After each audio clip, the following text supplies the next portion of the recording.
नमस्कार, मैं हूं सौरभ शर्मा। कोरोना पर आज प्रधानमंत्री मोदी की मुख्यमंत्रियों के साथ चौथी बार मुलाकात हुई, बैठक हुई। ये बैठक वीडियो कॉन्फ्रेंसिंग के जरिए 3 घंटे तक चली। इस बैठक से 3 बड़ी खबरें निकलकर सामने आई हैं। पहली बड़ी खबर, 3 मई के बाद ग्रीन जोन के जो इलाके हैं वहां छूट मिल सकती है, लेकिन रेड जोन यानी हॉटस्पॉट्स, यहां पहले की तरह पाबंदी जारी रहेगी।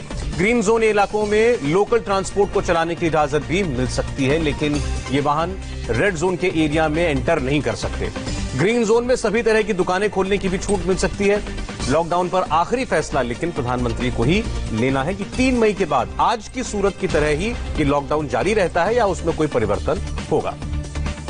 फिर बता दें आपको, ये बैठक लंबी चली, सभी राज्यों के मुख्यमंत्री इसमें शामिल थे, नहीं तो उनके प्रतिनिधि शामिल थे। और सबसे बड़ी बात यह है कि जो रेड जोन में इलाके आते हैं, जो लोग हॉटस्पॉट के इलाकों में रहते हैं, वो 3 मई के बाद भी किसी किस्म की छूट की उम्मीद न करें, क्योंकि वहां रिस्क नहीं लिया जा सकता। जिन इलाकों में बिल्कुल मामले नहीं है, जिन्हें ग्रीन जोन कहती हैं सरकारें, वहां पर जरूर दुकानें खोलने की, लोकल ट्रांसपोर्ट चलाने की, औद्योगिक गतिविधि शुरू करने की, ये सब इजाजतें दी जा सकती हैं। लेकिन जहां पर कोरोना के मामले अभी भी आ रहे हैं, वहां किसी किस्म की छूट की गुंजाइश नहीं दिखाई देती। बहुत ज्यादातर मुख्यमंत्रियों ने इस मुलाकात के अंदर यही कहा कि जहां पर कोरोना का संक्रमण अभी है या नए मामले आ रहे हैं, वहां लॉकडाउन बढ़ाना चाहिए।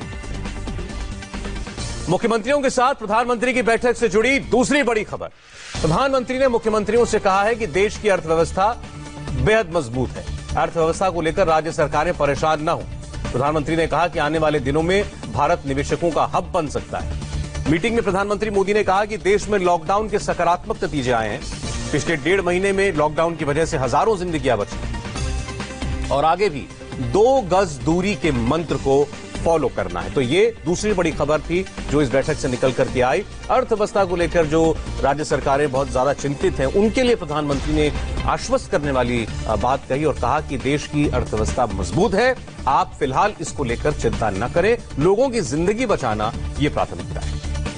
और अब मीटिंग की तीसरी बड़ी खबर भी आपको बता दें। मुख्यमंत्रियों ने मीटिंग में केंद्र के सामने प्रवासी मजदूरों का मुद्दा उठाया। राज्यों ने केंद्र को सुझाव दिया कि प्रवासी मजदूरों को उनके घर वापस भेजने के लिए एक राज्य से दूसरे राज्य के बीच प्रोटोकॉल बनाया जाए। उसके आधार पर प्रवासी मजदूर जो दूसरे राज्यों में फंस गए हैं, वो अपने घर जा सकेंगे। इस मुद्दे पर प्रधानमंत्री और गृह मंत्री अमित शाह कोई अंतिम फैसला लेंगे, क्योंकि ये कई राज्यों की मांग है। प्रधानमंत्री के साथ हुई इस बैठक में